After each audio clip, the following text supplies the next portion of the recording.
dapat ma-impeach. Dalawa po, ang dami na itong utang ng babaeng ito eh. Sara, sir. Opo, ma-impeach na silang dalawa. Bakit, sir? Ayun po, maraming utang tapos wala namang nagagawa yung isa. Tapos ito, puro utang. Wala namang naano. Si Sarah po. Si Sara, bakit si Sara? Kasi po ang dami niya na pong nagawang mga kababalaghan po sa gobyerno natin. Parehas po. Bakit? Kasi nakikita naman natin walang improvement sa bansa natin. Tayo lang din nahihirapan. So, dapat sila kasi wala naman siya silbi. Siyempre, siya yung nakaupo ngayon siya.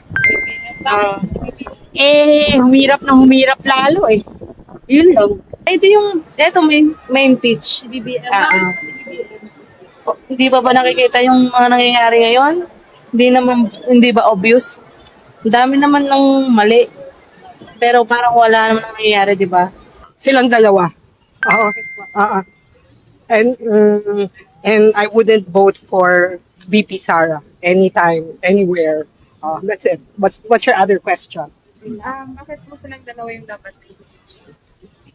I think both of them did not do a very good job in running the country.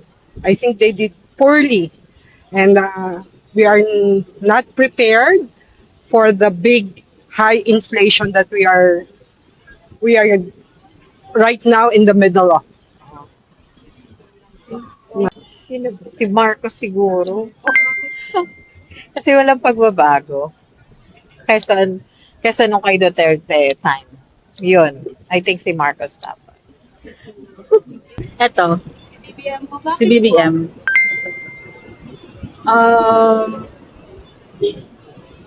Wala, because of what's happening with our country and what's kung ano yung mga details na meron tayo sa news, dun sa mga tao na nakapaligid sa kanya.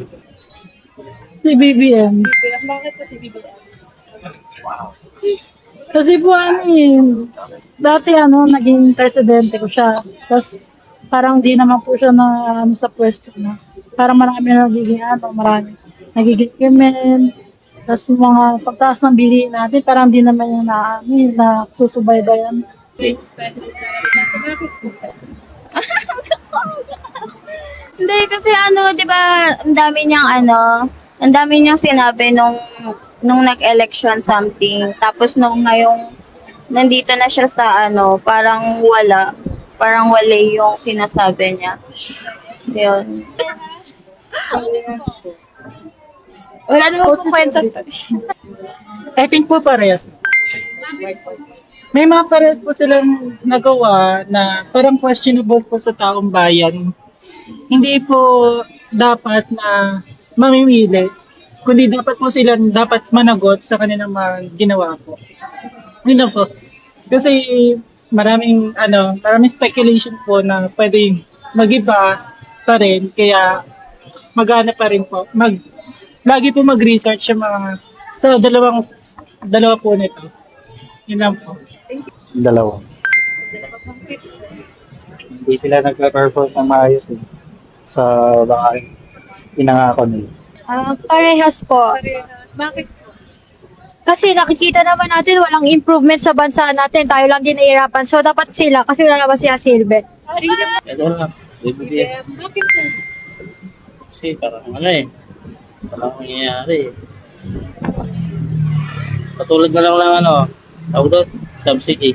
Yung subsidy na mga rider. Hindi lahat nabigyan. Si Vice President. Si VP Sara, sir. Dito Sara. Kasi may maraming kasalanan ang ginawa niya sa Bureau of sa Education.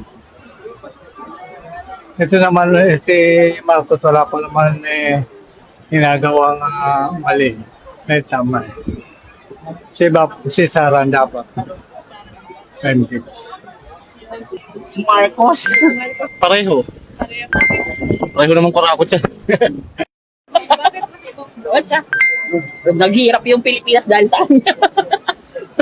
Yun lang po. Si BBM. Bakit? Sa Duterte ako, Duterte. Saka parang mas marami na yung implement ng visa sa dati. Okay. Silang dalawa. Bakit po? Si Si Sarah kasi as a vice president, hindi mo naman siya nakikita eh, hindi mo rin naririnig. Especially may mga issue pa siya regarding sa mga confidential funds, ang laki-laki. And then yung presidente naman, balita lang din sa mga nakikita ko is may record of using drugs siguro, like sa mga nakikita ko. And then syempre, again, nasa president, hindi mo rin siya nakikita na ganun ka gumagalaw na nag-iibang bansa pa nga sila amid sa mga issues na nararamdaman ng mga Filipino. So for me, dapat silang dalawa. Yun lang. Marcos lang. Ano eh, tawag dito, matagal nang pero parang hindi pa rin yung tsaka lalo na yung sa issue ng sa mga flood control. Yun po. Kaya, presidente natin, Si BBM, bakit po si BBM? wala naman nagagawang matino eh. Wala naman nagagawang matino yun eh. Para sa akin siya, BBM talaga. Bakit po si BBM? Wala lang, wala na siya masyadong talaga yung magandang turong nagawa ganun.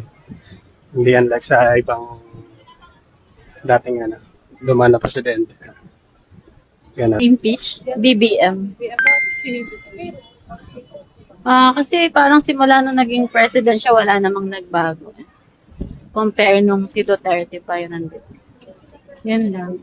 Pero para si BBM, parang may tinatago eh. Ito, tahimik lang pero parang para sa akin, si Sara parang siya, wala siyang tinatago. So, kung may impeachment,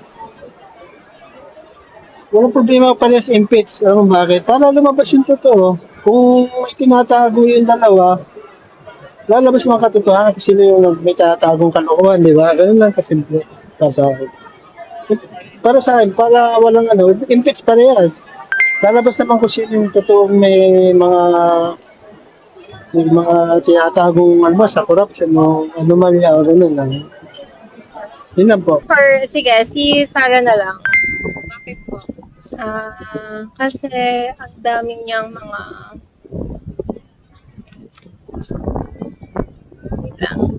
hindi ko maano. Pero kay Sarah kasi, first test, ang dami niyang mga yung confidential funds, something like that, na like, hindi niya ma-disclose. So I think, yeah. Saka. Si Sarah, bakit? Parang mas, although si BBM kasi, kumpara sa dalawa kasi nila, di pa na, ano ba masabi ko? Kay Sara kasi, I think yung actions niya is more damaging kumpara sa pagiging incompetence ni BBM.